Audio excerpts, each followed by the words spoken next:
재개발 재건축에서 시공사하고 조합하고 도급계약서를 맺게 되는데요. 그 내용을 좀 이렇게 짚어볼 건데, 뭐 이게 표준화되어 있는 게 아니어서, 물론 표준화되어 있기도 하긴 하지만, 뭐 그걸 다시 응용해서 쓰니까 모든 현장이 다 같지는 않아요. 그래서 그 현장마다의 어떤 그 특색이 있겠지만, 큰 틀에서 지금 이게 어떻게 쓰여지는지를 한번 보여드려 보도록 할게요. 우선 그 전에 이제 다 내일 모레 저희 현장을 갈 건데, 현장을 이제 정했어요. 현장을 간다고 하니까 그 많은 분들이 저한테 좀 이 현장을 좀 가보는 게 어떻겠냐는 얘기들을 좀 많이 하셔서 어, 이제 그런 현장들 골라서 그 중에서 제가 몇 번 말씀드리지만 이미 다 가격이 올랐거나 어떤 그 구역명이 정해져 가지고 누구나 다 알고 있는 지역일 수도 있겠지만 그런 지역 중에서 좀 그래도 뭐 물건이 좀 싼 게 있다거나 실제로 거래할 만한 물건들이요. 또는 우리가 가서 좀 뭔가 할 수 있는 게 있다면 이제 그런 지역들 우선적으로 먼저 골라서 가보도록 할게요. 그래서 그냥 학습 차원에서 뭐 관광 차원에서 다니는 그런 데 말고 실제로 물건들이 오고 갈 수 있는 그런 현장들을 골라보도록 할게요. 오해가 될 수 있는 게 뭐냐면, 그러면 이제 그런 지역의 물건들을 이제 어떻게 할 거냐 그런 건데, 뭐 그건 이제 각자 알아서 하시는 걸로 하고, 뭐 저도 다니면서 뭐 제가 사고 싶은 물건은 제가 살 수 있는 거고요. 그건 이제 각자 알아서 하시는 걸로 하고, 대신에 그런 지역을 좀, 다녀보면서 다른 지역들, 비싼 지역들과 비교해서 좀 저렴하면 우리가 직접 액션 한번 해보자는 거죠. 그때 말하는 액션은 실제적인 투자가 될 수도 있고요. 또는 시행이 될 수도 있어요. 또는 우리가 동시에 걷는 것일 수도 있고요. 이제 그런 현장들 골라볼게요. 그 제가 참여하시기로 하신 분들에 대해서는 제가 조금 있다가 현장 공개하고 이제 어디 갈지 이제 정하도록 할게요. 오늘 드릴 내용들은 사실 일반 투자자 관점에서는 별로 도움이 안 되는 내용일 수도 있어요. 왜냐면 이런 일을 해볼 일이 별로 없거든요. 그래서 이런 계약서가 조합하고 시공사하고 쓰는 계약서가 내가 그 지역에 그냥 조합원으로서 아파트 한 채 받는 건데 무슨 관계가 있느냐라고 할 수 있는데 제가 이제 이런 수업을 기억하면서 매번 말씀드리는 거지만 생산자 관점에서 이걸 바라봤을 때 소비자가 더 정확한 시야를 가질 수 있거든요. 그것도 엄밀하게 말하면 조합원은 소비자가 아니라고 말씀드렸죠. 시행자 중에 한 파트잖아요. 한 부분이고.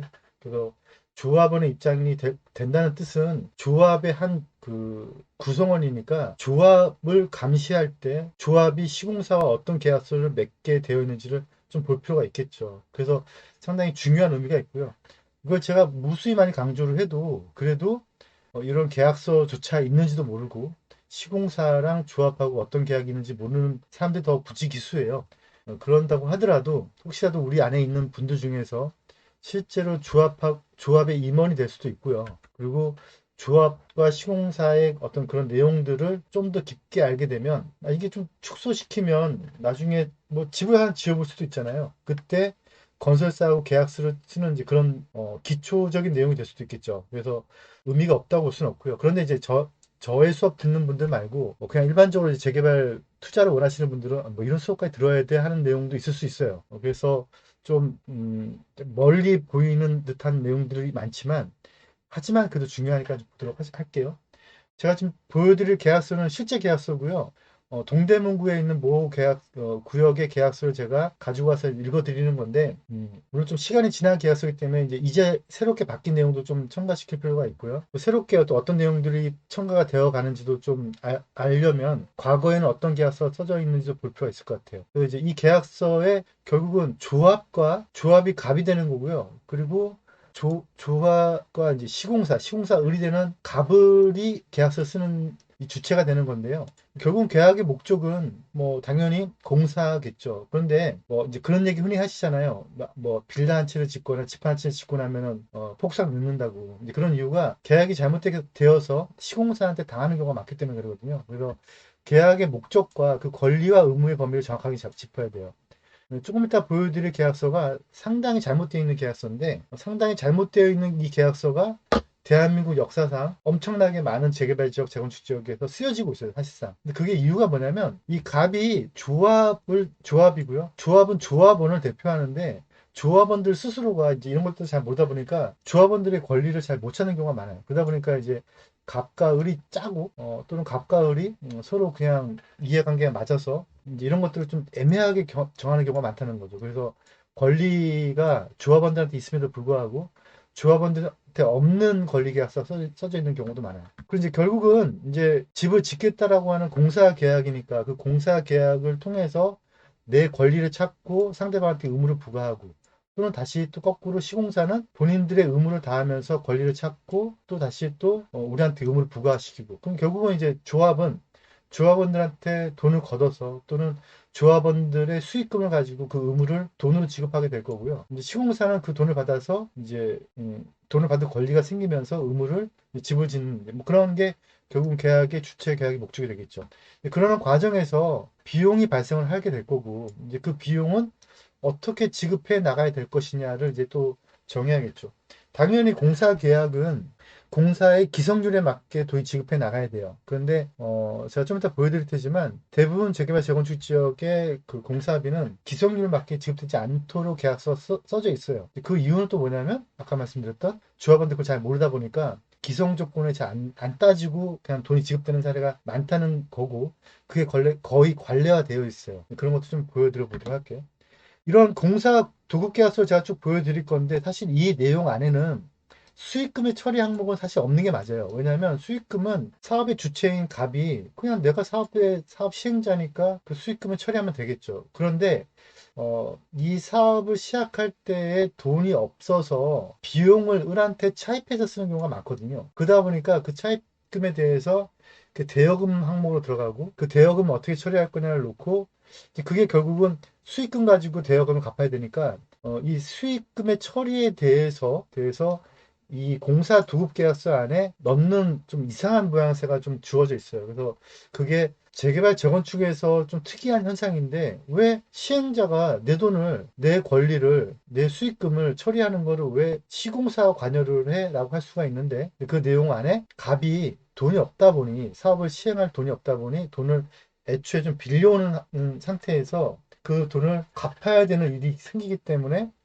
그게 이제 대여금 항목으로 들어가고, 그러다 보니까 어쩔 수 없이 공사 도급 계약서임에도 불구하고 그 안에 이상하게 약간 좀 대부 계약 비슷한 내용이 좀 들어갈 수밖에 없고, 그러다 보니까 돈을 생겼을 때 그 돈을 차입금을 가져가야 되잖아요. 이제 뭐 그런 것들에 대한 내용에 대해서 수익금의 처리 항목이 들어갈 수밖에 없다는 거죠.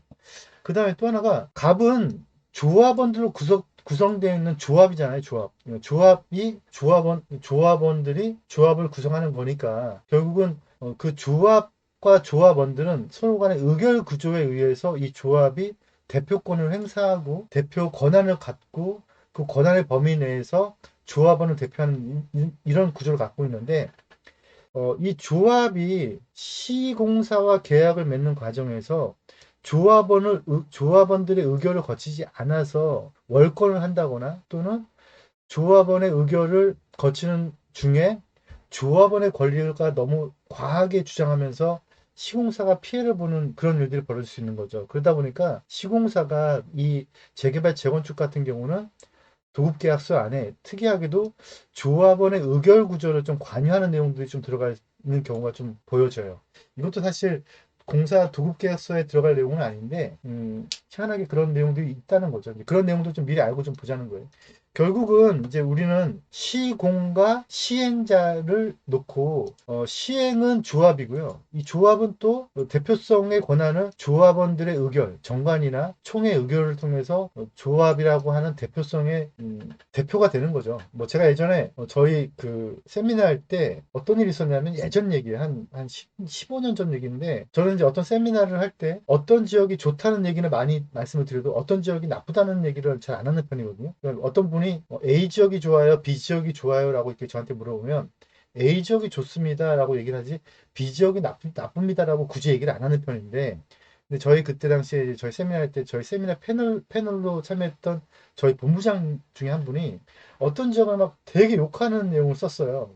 쓰고 그 카페에도 쓰고 세미나 때도 그걸 얘기를 했는데, 나중에 그 지역 주민들이 지역 커뮤니티 내에서 전영지 씨가 운영하는 회사의 본부장이 어떤 지역이 나쁘다라고 얘기했다. 그래서 우리 지역을 모독했으니까 우리가 지역에 대한 명예훼손죄로 고발하겠다라고 해가지고 제가 대표니까 저한테 내용 주면 보냈더라고요. 그래서 제가 웃겼죠. 왜냐면 본인들이 그 지역의 소유권을 가지고 있다거나 또는 그 지역의 주민이라고 해서 또는 그 지역을 대표하는 카페를 만들었다고 해서 대표성이 주어지지 않아요. 그러니까 많은 사람들이 이걸 착각하는 거거든요. 어떤 지역에 어떤 한 구성원들의 대표성을 갖는다라고 하는 거는 그 사람들한테 어떤 권한의 범위를 위임받았다는 뜻이 되거든요. 근데 그 위임받았다는 뜻은 그 위임의 절차가 필요해요.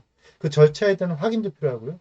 그 절차는 당연히 총회고요. 그 확인은 정관이죠. 그래서 조합이라고 하는 거는 말 그대로 조합원을 대신해서 어떤 권한을 행사할 수 있는 권한을 부여받은 자들이에요. 아까 말씀드린 그 얘기로 들어가면 어떤 지역에 내가 소유자인데 그 지역을 나쁘게 얘기했으니까 명예훼손죄다라고 해서 저를 대표로 고발하겠다는 거예요. 고발자 성립이 안 되죠. 왜냐하면 그 사람이 대표성이 없으니까. 그래서 어떤 일을 행사할 때는 반드시 대표성이라는 게 필요해요. 그래서 조합은 결국은 조합원들 대표 의결 기구이고 그 시행권을 가지고 시공사와 계약을 맺는 거죠. 시공사는 당연히 공사를 하는 되고요. 그래서 시행과 시공을 분리해야 된다고 제가 몇 번 말씀드렸죠. 이제 본격적으로 계약을 서로 보기 전에 그러면 이제 계약을 어떤 계약을 하는 거냐. 재개발을 또는 재건축을 또는 정비 사업을 하다 보면 엄청나게 많은 유관 기관들과 계약서를 쓰게 돼요. 정비사업체와 정비사업 계약을 쓰게 되고요. 변호사들과 고문 계약을 쓰게 되고 채무사, 법무사, 평가사 등등등 엄청나게 많은 존재들하고 이제 갑을 간의 계약서를 쓰게 되는데 시공사하고는 시공계약을 쓰는 거죠. 근데 아까 말씀드렸던 시공계약을 약간 넘어선 돈을 빌려오는 과정에서의 차익에 대한 내용도 좀 있고 그 다음에 의결에 대한 내용도 좀 있긴 한데 그건 약간 좀 월권적인 느낌이 있는 느낌이고 사실 엄밀하게 따지면 조합이 그냥 아주 깨끗하게 내 돈 가지고 내가 집을 짓는다면 시공사한테 어떠한 그 돈도 빌리지 않고 짓는다면 그러면 그냥 아주 간단해지는 거죠. 그냥 도급만 하면 돼요. 그럼 이제 공사의 범위를 정할 필요가 있겠죠. 공사 도급을 해야 되는 전체 공사의 범위.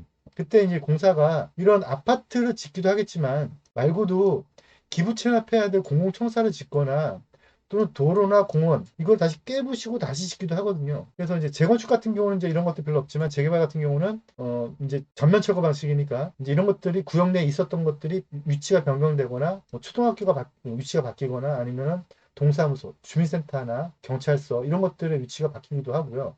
또는 도로가 이따가 도로의 경계가 바뀌기도 한단 말이죠. 이제 그런 것들에 대한 것들에 대해서 전부 공사를 해야 되는데 요 공사비는 그러면 어떻게 할 거냐? 뭐 종교 시설도 있을 수 있고 뭐 이제 이런 부지 내에 있는 것들과 그게 아니고 나중에 이제 부지 바깥으로 벗어나는 것들에 대한 공사도 조합이 하긴 하는데 이 공사비를 어떻게 할 거냐에 대해서 정확한 명확한 규정이 있어야겠죠. 그래서 이제 그런 부분들을 관리처분 총회 때에 조합이 할 공사를 이렇게 전부 섹터 잡게 되고요.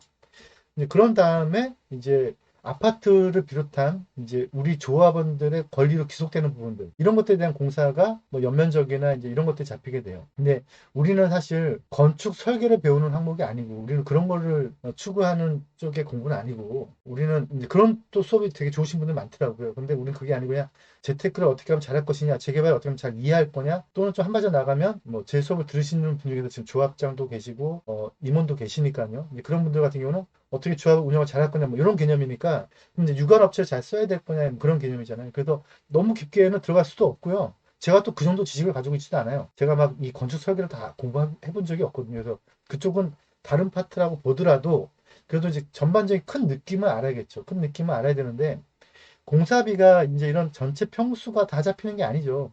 그러니까 예를 들어서 공사를 한다고 하더라도 어마어마하게 많은 공사비가 들어가는 공사가 있고요. 그냥 뭐 주차장처럼 그냥 도배를 안 해도 되는 공사도 있잖아요. 어디는 막 대리석을 붙여야 되는 공사도 있고 그래서 연면적 대비 공사비가 많이 들어가는 구간이 있고 공사비가 적게 들어가는 구간이 있단 말이죠. 그래서 사실 이런 공사 항목을 정할 때는 연면적 대비 공사비 얼마지만 그게 되게 세분화되긴 해요. 근데 우리는 거기까지는 할 수는 없고 전반적인 느낌으로 그냥 이 정도가 공사가 된다. 이제 뭐 이건 이제 알고 가자는 거죠. 그래서 이제 공사의 범위를 이제 공사 도급 계약서. 사실 제가 보여드린 공사 계약서가 뭐 한 30페이지 정도의 분량이라면 실제적으로 이제 그 뒤에는 뭐 시방서부터 시작해서 엄청나게 많은 게 붙고요.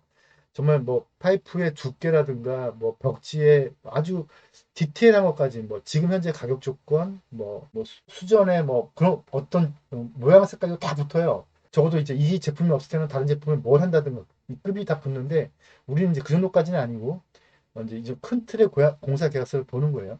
공사의 범위가 정해지는데 여기서 보시면 정확하게 해놨죠. 아파트를 짓고 그다음에 이제 공공청사나 이제 정비시설 같은 경우는 이제 별도 합의하겠다. 공사에 포함시키지 않겠다는 뜻이에요. 공사는 해줄 수는 있는데 나중에 공사비 새롭게 책정하자 뭐 그런 의미가 되겠죠. 이제 그런 건지 명확하게 하는 거예요. 이제 이런 것들이 명확하지 않아서 시공사와 조합이 싸우는 일이 많다는 거예요. 그다음에 이제 갑은 이제 시행자인 조합이고요. 이거는 이제 시공사를 말하는 거예요. 근데 그 계약서를 뒷부분까지 쭉 다 보시면 아 이게 갑을이 바뀌어 있다는 느낌이 많이 들어요. 근데 제가 이제 이 가불이 바뀌어 있는 계약서를 많이 보아 오다가 제가 이제 조합에서 실제 업무를 보면 바꾸려고 노력을 했는데요. 바꿔지지가 않더라고요. 이게 쉽지가 않아요. 근데 생각보다 재개발 재건축 지역의 도급 계약서는 갑이 조합이고 을이 시공사인데 내용을 쭉 다 훑어보면 갑이 시공사고 을이 조합인 경우가 상당히 많더라. 근데 그거는 뭐 현재 구조가 그러니까 어쩔 수 없는 것 같아요. 그리고 이제 아까 말씀드린 이제 그런 내용들이 포함이 되고 있는 거죠. 갑은 이제 조합은 전체를 대표하고 그 다음에 조합의 권한과 의무를 당신들이 한 거니까 당신들이 만약에 그걸 월권에서 하든 뭐 하든 간에 그건 너희들끼리 문제고 나는 거기에 대해서 조합원들로부터 권한과 의무를 받아온 걸로 간주하겠다는 거죠. 그게 뭐 불법인지 아닌지는 나는 모르겠고 그건 너희들이 의결을 했는지 아닌지는 모르겠고 그걸 했다는 전제하에서 나는 조합과 계약서 쓰겠다 뭐 그런 취지예요. 이제 그리고 이제 구체적인 내용들 더 보면 이제 사업 부지를 확보하려면 그러면 이제 철거가 돼야겠죠. 그래서 제가 했을 당시에는 주로 이제 철거 계약과 시공 계약을 분리시켰거든요. 근데 보통 철거 계약은 이제 우리가 흔히 얘기하는 그 용역 뭐 옛날 말로 하면 깡패들이라고 하는 그런 사람들이 많이 했고 지금 그렇다는 게 아니고 옛날에 그런 시절이 있었다는 거예요. 지금 혹시라도 철거업에 관계 되신 분들은 기분 나쁘게 듣지 마시고요. 옛날에 그런 일들이 있었는데 그런데 이제 보통 철거하시는 분들이 좀 그 철거를 강행을 해야 되고 그 사람들 철거를 빨리 해줘야 지장물의 철거가 돼야 땅이 확보가 되니까 그러면 조합 입장에서는 철거를 누군가한테 빨리 해달라고 해줘야 되고요. 시공사 입장에서는요. 조합한테 다시 거꾸로 빨리 지장물 철거하지 않았을 때는 이자가 계속 나가니까 뭐 포크레인이 한 대, 두 대 들어오기 시작하면 그러면 이제 그때부터 장비 대여비도 나가고 이제 그러면은 시공사는 조합한테 빨리 언제까지 비워달라 이 땅을 다. 근데 만약 버틴다 그러면 이거 버틴 사람 때문에 공사가 늦어졌으니까 그걸 조합한테 어느 정도 이렇게 좀 더 페널티를 준다는 거죠.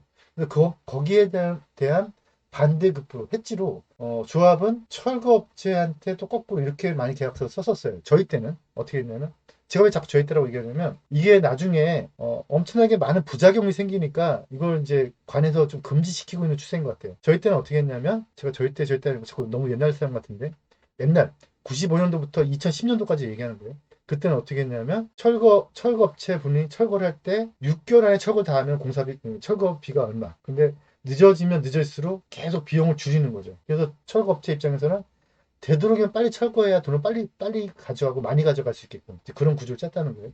이 현장 같은 경우는 이해 보시면 알겠지만 철거를 시공사한테 위탁을 줬어요. 그러니까 철거업체 선정권을 시공사한테 위탁을 줘가지고 이제 이런 규정이 조합의 이제 어떤 역할, 그러니까 이제 지작물의 철거, 버티는 사람들이 생겼을 때 철거업체가 관여해가지고 막 옛날에는 막 연탄 뜰 때 막 연탄 가스 방에 들어오지 말라고 이렇게 경보기 설치하고 그랬는데요. 옛날에는 그런 일도 있었다고 해요. 막 경보기 전선 끊고 다녔대요. 그러니까 뭐 빨리 이사 안 나가면 뭐 좀 과격한 행동들을 하는 거죠. 실제적으로 예전에 봉천동 그다음에 난구 미아동 이런 데는 119에 119, 111 소방서의 출동 횟수가 연 1회에서 2회였는데 재개발 진행되는 과정에서 그게 100배 이상 늘었다고 하는 그때 당시 통계도 있었어요. 그만큼 막 불도 많이 나고 빨리 철거하려고 그때 당시 용역에서 나쁜 짓을 좀 했다는 거죠. 이제 그러다 보니까 이제 그것들을 많이 금지하려고 이제 그거를 철거업체 시키지 말고 조합에서 해라. 조합에서 정당하게 의결해서 해라라고 하고 있는데 그런 내용들을 좀 여기 적고 있는 거예요. 정비 사업의 토지가 빨리 비워져야 그래야 시공사는 빨리 이자 부담 없이 공사할 테니 빨리 비우지 않았을 때는 거기에 대해서 페널티를 물리겠다. 뭐 이런 얘기를 하고 있는 거고요. 그 다음에 시공사가 이제 조합한테 돈을 빌려주는데 이제 이주비나 사업 경비를 빌려주거든요. 그래서 이주비나 사업 경비를 빌려줄 때 조합이 돈이 없으니까. 근데 저는 이거를 국가가 빌려주고 국가가 받아가야 된다고 생각을 하는데 그렇게 안 하고 있죠. 그래서 이제 시공사한테 그 마중물적인 비용을 쓰고 그때부터 이제 코가 걸리는 거죠. 코가 걸리다 보니까 어쩔 수 없이 이제 이게 좀 자꾸 시공사한테 좌지우지가 되는데 그 돈을 시공사 빌려주거나 이제 간접 조달할 수 있겠다는 이제 그 내용이 많이 들어가 있는 거예요. 그다음에 이제 여기가 이제 많이 이제 어떤 일들이 있냐면 시공사와 이제 나중에 이제 문제가 생기는 것들이에요. 시공사가 우리는 공사 여기까지만 하기로 한 거야. 우리는 공사가 여기까지의 범위를 딱 정하는 거죠. 그래서 공사의 범위를 당신들이 돈을 준다라고 하는 그 내용에 여기까지만 공사할 거야라는 내용을 담고 있는 거죠. 그래서 건축공사비 당연히 건축공사비는 이제 공사 기본적인 공사 토목 그다음에 전기 그다음에 뭐 설비공사 문화재 처리 비용 그다음에 모델하우스 건립 그다음에 뭐 이거 등등 요까지는 조합이 지금 갑이 말하는 그 공사 계약서에 의해서 공사할 거야라는 내용들을 담고 있는 거고요. 이거 말고도 공사가 더 있거든요. 이거 말고 다른 공사들은 이런 것들은 내가 해줄 수는 있어. 그런데 해줄 때는 돈을 더 내. 이 얘기예요, 결국은요. 그래서 이거는 공사비, 지금부터 얘기하는 그 공사비엔 포함시키지 않겠다는 거죠. 그래서 뭐, 감정평가비, 등기비, 그 다음에 발코니 확장, 이런 것들은 요즘은 많이 또 해주기도 해요. 요즘 많이 해주기도 하는데, 인입비는 뭐냐면요. 나중에 아파트 다 짓고 나면, 그러면 도시가스, 전기, 이런 것들을 해당 관청과, 그러니까 전기 같은 경우는 전기공사, 가스는 가스공사, 뭐 그거 말고도 많잖아요. 상하수도는 상하수도 공사, 뭐 이제 이런 것들과 다 외부하고 우리 아파트하고 연결을 시켜야 돼요. 연결시킬 때 어쩔 수 없이 국가적 자산을 손을 대거든요. 그런 공사비를 당연히 국가가 돈을 안 내요. 이제 우리 쓰고 있는 니네들 돈을 내라고 하는 거죠. 그러면은 우리 거는 다 돼 있고요. 우리 거는 뭐 전기 시설에 다 돼 있겠죠. 그러면 국가적 자산은 예를 들어 전기라면 전기를 그쪽 선과 우리 선을 연결하기 위한 또는 도로를 연결하기 위한 뭐 이제 이런 것들에 대해서 전부 다 인입을 시켜야 되는 거죠. 이렇게 연결시켜주는 공사비인데 이런 것들도 대부분 다 시공사 부담 안 해요. 그다음에 뭐 이런 것들 하여간 이런 것들에 대해서는 내가 공사비를 안 할 테니 나중에 혹시라도 이런 게 필요하면 당연히 필요하거든요. 필요하면 돈을 더 내. 그래서 앞부분에 보여줬던 내용 중에서 어떤 게 일로 들어올 수도 있는 거고 또는 어떤 내용은 여기 있는 내용이 앞부분 들어갈 수도 있는 거죠. 이제 그거는 조합해서 얼마큼 일하냐 잘하냐 이제 못하냐 이제 이걸 보면 알 수 있는 거죠. 이제 왜 이게 되게 중요하냐면 어떤 분이 그런 말씀을 하세요. 만약에 뭐 어떤 분이 저한테 그런 말씀 하시더라고요. 현장에 갔는데 어떤 물건이 되게 좋으면 전 대표님이 이 물건이 좋은 물건이라고 제가 확답을 주시면 그럼 자기가 그 물건을 살 용의가 있다는 거예요. 그래서 저는 그거에 대한 확답을 줄 수 없습니다. 그러니까 그분이 하신 말씀이 확답까지는 필요 없더라도 몇 프로 정도만이라도 말씀해 주시면은 자기는 그걸 믿겠다는 거예요. 사실 이게 의미가 없는 말들이잖아요. 만약에 이제 어떤 이런 게 있어요. 컴퓨터를 산다면 100만 원짜리 컴퓨터가 있고 200만 원짜리 컴퓨터가 있다면 어떤 컴퓨터가 더 좋은 것이냐. 제가 100만 원짜리 컴퓨터가 더 좋은 것입니다라고 이렇게 주장을 하면 어떤 분이 컴퓨터에 대해서 잘 모르시는 분이 전 대표님 믿고 살게요. 이렇게 되면 제가 보기에는 이 100만 원짜리 컴퓨터가 80%좀 좋습니다. 그럼 200만 원짜리는요?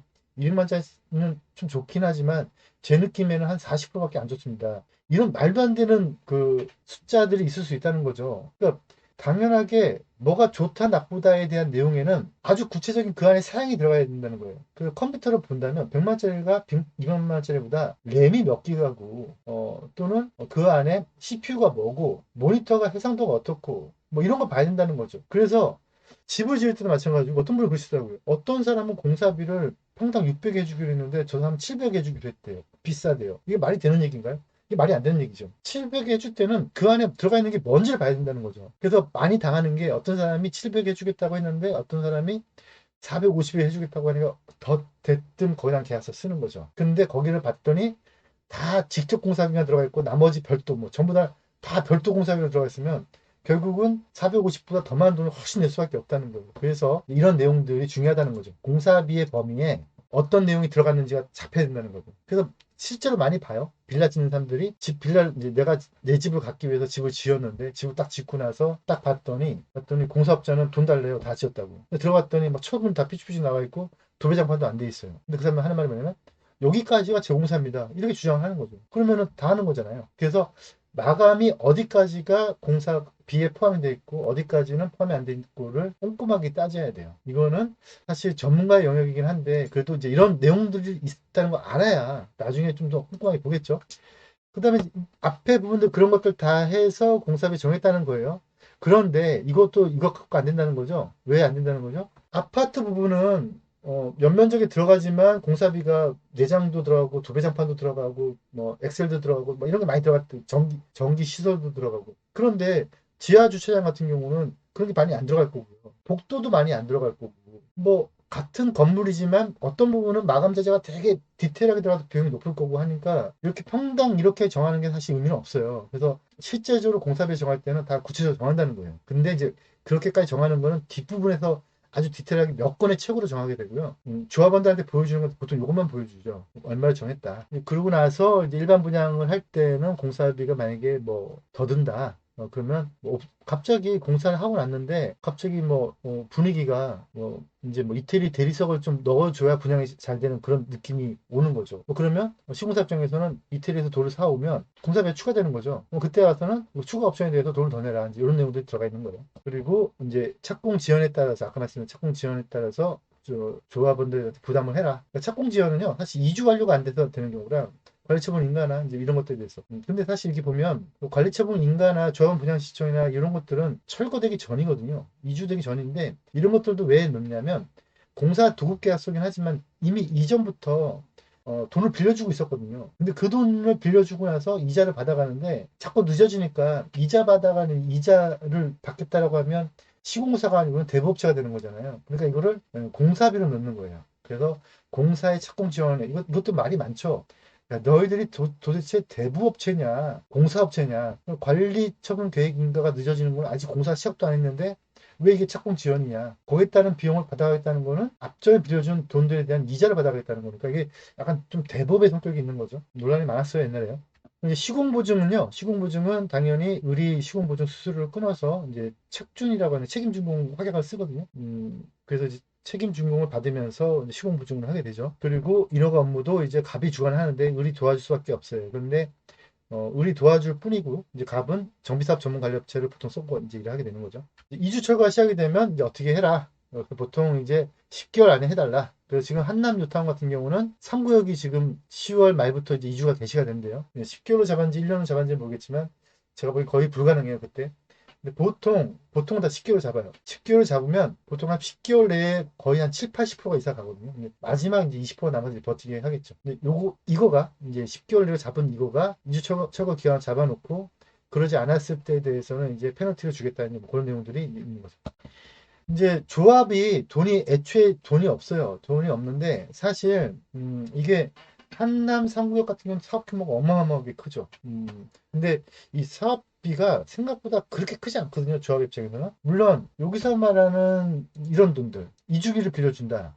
이주비 보통 유이자 무이자 이렇게 보통 부르죠. 근데 요즘은 이제 기본 이주비, 뭐 추가 이주비 이렇게 부르죠. 이것도 이주비나 뭐 이사비, 주거전비 이런 얘기가 좀 할 얘기가 많지만 얼마 전에 뉴스에 나왔던 거 있었잖아요. 근데 제가 제멘트 나가서 나왔던 거. 한남 3구역의 감정평가 금액이 5조 4천억인데 그중에 이주비 대상자가 한 3,800명 되는데 그래서 5조 4천억에 반이 기본 이주비로 잡혀 있고 그건 금융권에서 약간 집단 대출로 나가는 건데 그거를 은행이 주는데 시공사가 지급보증을 서주는 거죠. 그래서 그 이주비에 대해서 기본 이주비 무이자를 주는데 그 무이자에 대한 이자를 을이 보통 미리 내나가거든요. 그래서 이 부분. 그래서 지금 무이자 이주비, 유이자 이주비, 그 다음에 요런 돈들, 설계, 정비사업 전문관리업체에 는 행정용역, 분양보증 수수료, 측량비 이런 것들. 근데 사실 여기에서 보시면 여기 지금 이주비, 기본 이주비를 제외하고는 이 부분은 사실 그렇게 큰 돈은 아니에요. 물론 개인한테는 큰 돈인데 이 전체 사업 규모 놓고 보면 큰 돈이 아니거든요. 몇십억에서 많아야 한 50억, 많아야 100억 안쪽인데, 근데 이제 일반인들이 보기엔 큰 돈이지만, 이게 뭐 시행업자들이 보기에는 큰 돈이 아닌데, 요 돈을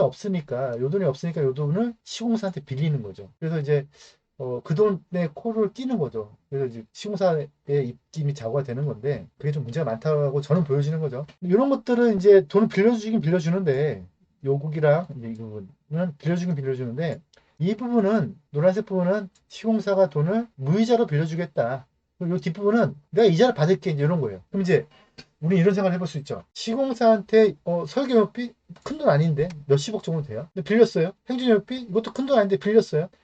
물론 끝까지 가는 비용까지는 다 크지만 초기 비용은 얼마 안 들어가는데 어쨌거나 빌렸어요. 이건 한 10억 빌렸다고 치자고요. 한 10억 빌렸어요. 20억 빌렸어요. 그리고 돈을 다 빌렸단 말이에요. 이게 한 50억 됐어. 그런 다음에 요게 지금 시공사는 무이자로 빌려주겠대요. 근데 무이자는 아니죠. 사실은 공사비 얹어져 있는 거죠. 이거는 공사비 얹지 않고 이자를 또박또박 우리 조합고 내라는 거죠. 그러면 조합의 입장에서는 생각을 해보시자고요. 돈이 생겨요, 나중에. 어떻게 돈이 생기죠? 분양 수익이 들어오죠. 분양 수익이 들어오면 갚아야겠죠. 시공사한테. 시공사한테 갚아야 될 돈이 이제 세 가지가 있겠죠. 공사비, 또 하나 이 돈 빌린 거, 무이자 돈 빌린 거, 그다음에 유이자 빌린 거. 그러면 이제 순서를 정해야 돼요. 우리는. 어떤 돈을 먼저 갚아 나갈까. 이거를 정해야 되는데 그런 내용들이 뒷부분에 있어요. 기가차는 노릇이지만 그래도 하여튼간 뒷부분에 있긴 해요. 그건 좀 이따 보도록 하고. 그래서 이제 이런 것들을 앞에 기본 이주비는 이제 무이자로 빌려주고 뒷부분에 대해서는 유이자로 빌려주겠다. 그런데 막상 시공사가 직접적인 돈을 빌려주는 경우도 있기도 하고요. 그게 아니고 시공사가 또 다른 금융권한테 지급보증을 서서 돈이 나가기도 해요. 그런데 시공사 입장에서는 그 지급보증 쓴 게 어느 정도 지급보증에 여력이 있으니까 쓰는 거니까 은행 입장에서는 이 시공사의 시공 능력이나 자산 능력을 보거든요. 그래서 만약에 지급보증을 500억을 썼다, 뭐 500억도 아니죠. 한남 같은 경우는 5조 4천억 중에서 2조 5천억이 기본 이주비가 가는 거니까 2조 5천억이 금융권에서 나가는데 우리은행인가에서 나가는데 그런데 우리은행에서 나갈 때 2조 5천억에 대해서 시공사가 보증을 쓰는 거거든요. 그러면 시공사가 거꾸로 은행에 2조 5천억을 갚을 만한 능력이 있는지를 은행은 본다는 거죠. 그래서 재개발 지역, 한남 뉴타운 같은데 시공사가 한 3개 하잖아요? 그러면 금방 막 10조 막 이렇게 막 돈이 막 10조까지 아니겠다. 뭐 5조, 7조 막 이렇게 돈이 나가버려요. 그러면 나가진 않지만 그걸 보증을 쓴다는 거죠. 그래서 보증의 한도가 계속 차버려요. 차버리니까 재개발 지역을 많이 맡으면 많이 맡을수록 보증이 차버리니까 다른 재개발 지역도 자원 재건축 지역 또는 다른 관급 공사를 따낼 때 불리한 작용을 해버려요. 이해하셨죠? 무슨 말인지? 그래서 왕십리 뉴타운 같은 경우에 1구역, 2구역, 3구역을 보면 1구역, 2구역이 4개 콘소가 들어갔잖아요. 뭐 H건설, S건설, D건설 뭐 이런 여러 개 4개가 들어갔잖아요. 4개가 시공 능력이 되게 좋아서 뭐 이렇게 막 서로 힘 맞춰가지고 막 우리 한번 잘 지어볼까? 이게 아니에요. 그게 아니고 제일 먼저 문제가 됐던 게 뭐였냐면 이주비가 나가려고 보니 한 구역에 한 시공사가 맡게 되면 이주비 보증이 너무 커버리는 거예요. 지급 보증이. 그러니까 4개 구역, 4개 시공사가 콘솔로 들어와서 그걸 나눈 거예요. 왜냐? 다른 구역을 맡을 때 이쪽 하나를 누군가 맡으면 이 하나의 구역은 다른 구역을 못 맡아버리거든요. 그래서 쪼개기를 한 거죠. 그러니까 지급보증 쪼개기를 한 거예요. 그게 우리가 알고 있는 콘소시엄이에요. 근데 이거를 다르게 표현하면 이 법이라는 게 그렇잖아요. 이렇게 보면은 이렇게도 보이지만 이렇게 보면 이렇게도 보이는 거잖아요. 이렇게 보면 콘소고요. 이렇게 보면 저희가 보면 담합으로도 보여요. 그죠? 그래서 재개발 정원축 지역의 콘소는 좋게 보면은 기술의 콘소지만 나쁘게 보면은 시공보증의 단합이다. 그래서 근데 이걸 아무도 누가 말을 하는 사람 없으니까 검찰 조사가 들어가나 아니면 공정거래위원회에서 어떤 그 조사가 들어간 적은 없는데 제 눈에 보기엔 그렇다는 거예요. 시공보증을 나눈다는 것은 결국은 다른 지역에 또 다른 담합을 일으킬 수 있기 때문에 시공 보증을 나눈다는 것은 결국은 이거는 담합의 다른 말로 보여진다. 그래서 이제 그것에 대해서 금융권한테 할 때 이제 하겠다는 그런 내용들이 들어가 있는 거고요. 이주비 대여를 할 때 조합원 한 명당 얼마 주겠다는 이런 내용도 여기 담게 되죠. 사실 이거는 조합의 권한인데 왜 이거를 시공계약서에 넣느냐. 아까도 말씀드렸지만 시공사가 이 부분에 대해서 지급보증을 서기 때문에 그래요. 그런 내용들이 그 뒷부분에 꾸준히 잡혀 있고요. 그 다음에 조합의 경비를 빌려주겠다는 거예요. 조합의 경비는 다른 거 없어요. 처음에 시작할 때 사무실을 얻어야 되거든요. 근데 보통 사무실을 월세를 얻지 않고 전세를 얻어요. 왜냐면 월세는 계속 이자가 나가니까. 월세가 나가니까. 보통 한 5천만 원에서 7천만 원 정도 주고 1층을 얻을 필요는 없죠. 그래서 뭐 지하를 얻긴 좀 그러니까 이제 3, 4층을 얻어주거나 보통 그렇게 많이 얻어주죠. 그러면은 보증금을 대주는 거예요. 그 다음에 조합장님도 그래도 뭐 어디 가서 판공비도 써야 되고 하니까 조합장님 급여는 많이 주지는 못해요. 그러니까 이제 급여는 뭐 조금 주고요. 대신 판공비를 많이 드리죠. 판공비 주고. 그런 돈들이 결국은 다 누구 돈이냐면 조합의 돈에서 나가야 될 뿐이지만 조합원의 돈을 아무도 안 거두니까 시공사가 그 돈을 미리 빌려주는데 그러면은 뭐 조합장님 뭐 급여를 그래도 뭐 얼마 정도 판공비까지 한 5, 600을 써야겠죠. 그러면 뭐 직원도 한 명, 두 명 있어야 되고 뭐 이런 돈을 해서 보통 관례가 한 구역당 한 2,500에서 한 3,000 정도 빌려주는 게 거의 관례예요. 그럼 이제 이 돈도 크냐? 그러면 이제 한 구역당 매달 이제 돈을 3천만 원씩 빌린다고 치면은 1년이면 3억 6천이죠. 한 뭐 크게 잡고 한 5억 잡자고요. 뭐 크냐? 그러면 뭐 5억을 줬는데 시공사가 만약에 5년 동안 사업을 안 했어요. 그러면은 시공사 돈을 계속 빌려 쓰는 거죠. 5년이면 25억이죠. 그럼 이 돈이 큰 돈이냐? 큰 돈이 아니에요. 왜냐하면 사실 빌라 하나 지을 때도 25억 금방 깨지거든요. 그러니까 큰 돈이 아닌데 요 돈을 빌림으로써 한도까지 정해놨죠. 26억에. 요 돈을 빌림으로써 이제 조합이 시공사한테 목줄이 잡히는 그런 일들이 벌어지고 있는 거예요. 그러면 이 돈을 빌릴 때에 아니 그냥 그러지 말고 우리가 그냥 은행한테 빌리면 안 돼? 그럴 수도 있어요. 그럴 수도 있는데 은행이 전체 조합원들 자산으로 돈을 빌려줄 수가 없는 거죠. 그럼 조합장 한 명의 자산을 가지고 빌려준다는 건데 그러면 조합장이 싫어하겠죠. 그래서 시공사한테 돈을 빌리는데 그러면 시공사한테 돈을 어떻게 빌려주느냐? 시공사가 이자를 받고 빌려주는 거예요. 이자를 받고. 그래서 이 부분이 이제 건설 국토부나 또는 서울시에서 보기에 야 도대체 너희들은 공사업자냐 대부업자냐 하는 얘기가 나오는 게 이 부분이에요. 이렇게 빌려주는데 아시겠지만 도급 순위가 높은 건설사들, 그러니까 등급이 높은 시공 등급이 높은 건설사들은 보통 뭐 외국의 자금들, 뭐 저리로 빌릴 수 있는 돈들, 외국계 자금들이나 또는 무슨 그런 국채에 빌려오는 돈들, 뭐 이런 것들 비롯해서 대부분 다 거의 2% 미만으로 빌려와요. 그러니까 여기서 지금 한번 한 입 먹는 거죠. 시공사들이. 근데 이건 너무 심하게 제가 정했죠. 근데 보통 다 이 정도씩 먹고 시작을 해요. 그러니까 공사가 안 되고 계속 늦어져도 이 돈에서 이 이자는 계속 까고 가는 거죠. 이제 이건 잘못된 계약서라는 걸 보여주는 건데 제가 만약에 제 땅이 1,000평 있어가지고 건설사를 불러드린다. 그러면 이런 짓 안 하죠. 그런데 왜 재개발 재건축조합에서 이런 일이 벌어지느냐? 조합원들이 이걸 모르기 때문에 그렇다는 거예요. 그래서 이렇게 많이 해요. 거의 10개 중에서 9개 이런 계약서 써져요. 그다음에 뭐 문제가 있다라고 하면 사업 공백 이제 중지해지기 때문에 이런 연표가 있는 거고요. 조합원 분양을 하면 조합원들한테 이제 엄밀히 말하면 조합원 분양은 시공계약서에 들어갈 내용이 아니고 관리처분 인가서에 들어갈 내용이죠. 그래서 조합원은 시공계약에 의해서 조합원 분양받는 개념이 아니고 조합원 관리처분 인가에 의해서 아파트를 받는 개념인 건데 근데 여기다 왜 이런 묶을 넣느냐. 조합원들한테 돈을 미리 받기 위해서 그래요. 이 돈을 미리 받으면 또 돈 놀이를 또 할 수가 있거든. 제가 너무 시공사 나쁘게 보나? 하여튼 제가 보기엔 재개발에서 돈을 많이 먹어왔기 때문에 그래요. 좀 심하게 먹어갔는데 근데 사실은 조합원은 이 돈을 미리 안 내도 돼요. 도정법상에는 97년부터 2003년도까지는요. 조합원들은 무조건 아파트 입주하고 나서 돈 내는 게 원칙이었어요. 근데 다 미리 냈죠. 그냥 내라니까 조합원이 다 낸 거예요. 근데 그거 안 내도 되는 게 원칙이었고요. 2003년 이후부터는 정관으로 정해서 내게 돼 있는 거예요. 그걸 받기 위해서 시공계약서 안에 조합원도 돈을 미리 분납하도록 하는 걸 이제 여기 시공사 계약서에 넣은 거예요. 요 내용은 제가 나중에 가청상 관련된 내용을 해서 조합원의 조합원 분담금 구조를 언제 청산을 받느냐 청산 시점 얘기하면서 한번 다시 한번 할 기회가 있을 거예요.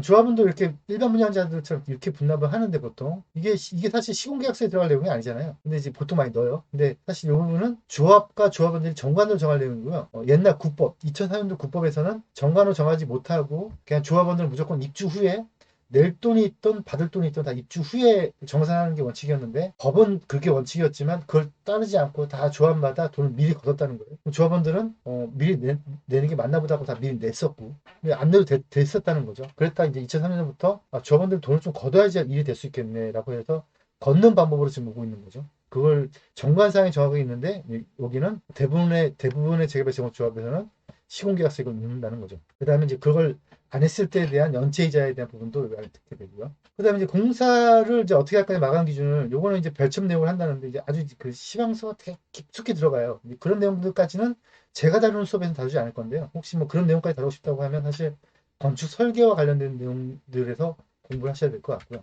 이제 그런 공사 돈들이 들어오기 시작할 거라고요. 이제 공사 돈이 들어오는 걸 한번 보도록 할게요. 이제 돈이 이제 들어오기 시작을 해요. 돈이 들어오면 이 돈을 어떻게 관리할 거냐는 얘기인데 그 관리하는 부분은 이제 결국 이제 이 공사비가 이제 어떻게 나갈 거냐, 그 다음에 조합의 돈을 관리할 거냐인데 사실 이 부분도 좀 월권이죠. 시공계약서 이게 왜 들어가 있는지가 모르겠죠, 그죠? 그러니까 만약 예를 들어서 제가 건축주인데 집을 지었어요. 분양 수익금이 들어와요. 분양 수익금이 들어오면 수익금을 받아서 공사업자한테 돈을 주면 돼요.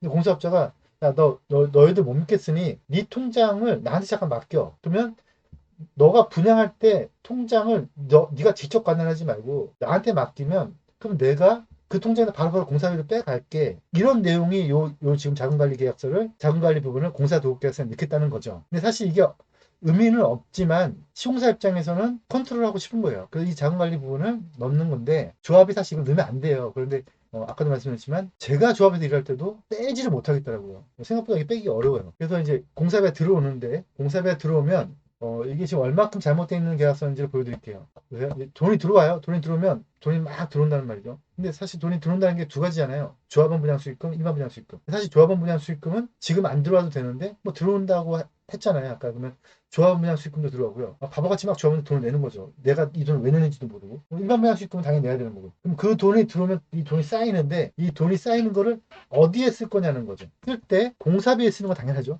그 다음에 유의자 대여금을 그 돈 들어온 것을 빼라는 거예요. 그러니까 이자 빼야겠죠. 무이자 대여금도 빼요.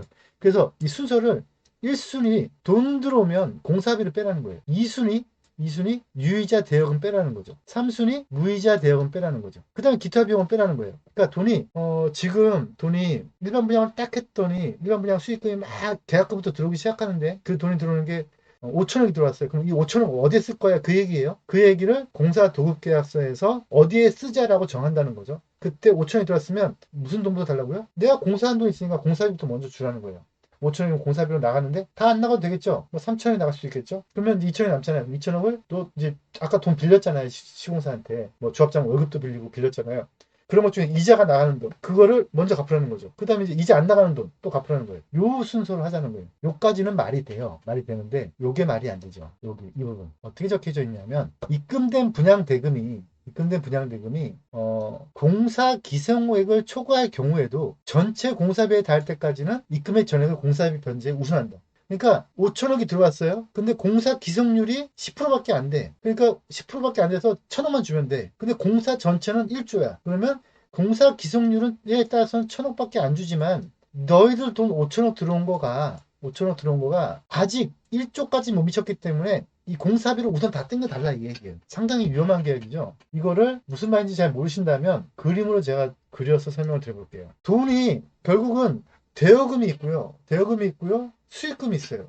그럼 수익금은 결국은 어딘가로 쓰여져야 되는데 이 수익금이 쓰여진다는 말은 전체 일반 분야 수익금이 제일 큰 돈을 차지하겠죠. 그럼 이 수익금이 쓰여진다는 말은 공사비로 갈 수도 있고요. 각종 인허가 비용으로도 갈 수도 있고요. 운영비로 갈 수도 있어요. 그리고 이주비로도 갈 수도 있죠. 이주비가 이자 나간 돈이니까. 그러면 조합원 분양 수익금이 좀 말이 안 되죠. 잘 생각해 보세요. 조합원은 빌렸어 돈을 은행한테. 그런데 돈을 내래. 근데 돈을 내는데 돈을 낼 돈 있으면 빌린 돈부터 갚아야죠, 사실은. 근데 빌린 돈은 이자를 내나가면서 돈은 또 계속 시공사한테 주는 거죠. 결국은 이 수익금이 결국 어떻게 쓰여져야 잘 쓰여지는 거냐의 얘기인데, 당연히 이 수익금은 먼저 대여금부터 갚는 게 제일 우선이에요. 하지만 공사비가 있다면 공사 기성률에 맞게 기성비도 줘야겠죠. 그런 다음에 각종 돈을 쓰면 되겠죠. 결국은 돈을 어떻게 잘 쓸 거냐에 대한 내용이에요. 이걸 잘 하느냐 못하느냐에 따라서 조합이 일을 잘하고 못하고 되겠죠. 그런데 대여금이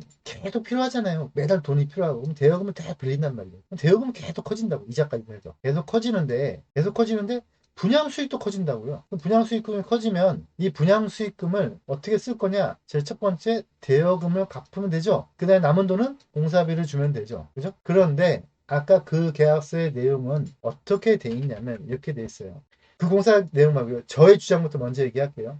근데 안타깝게도 제가 이 주장은 제가 조합에 있을 때도 얘기했지만 이런 계약서가 안 써지더라고요.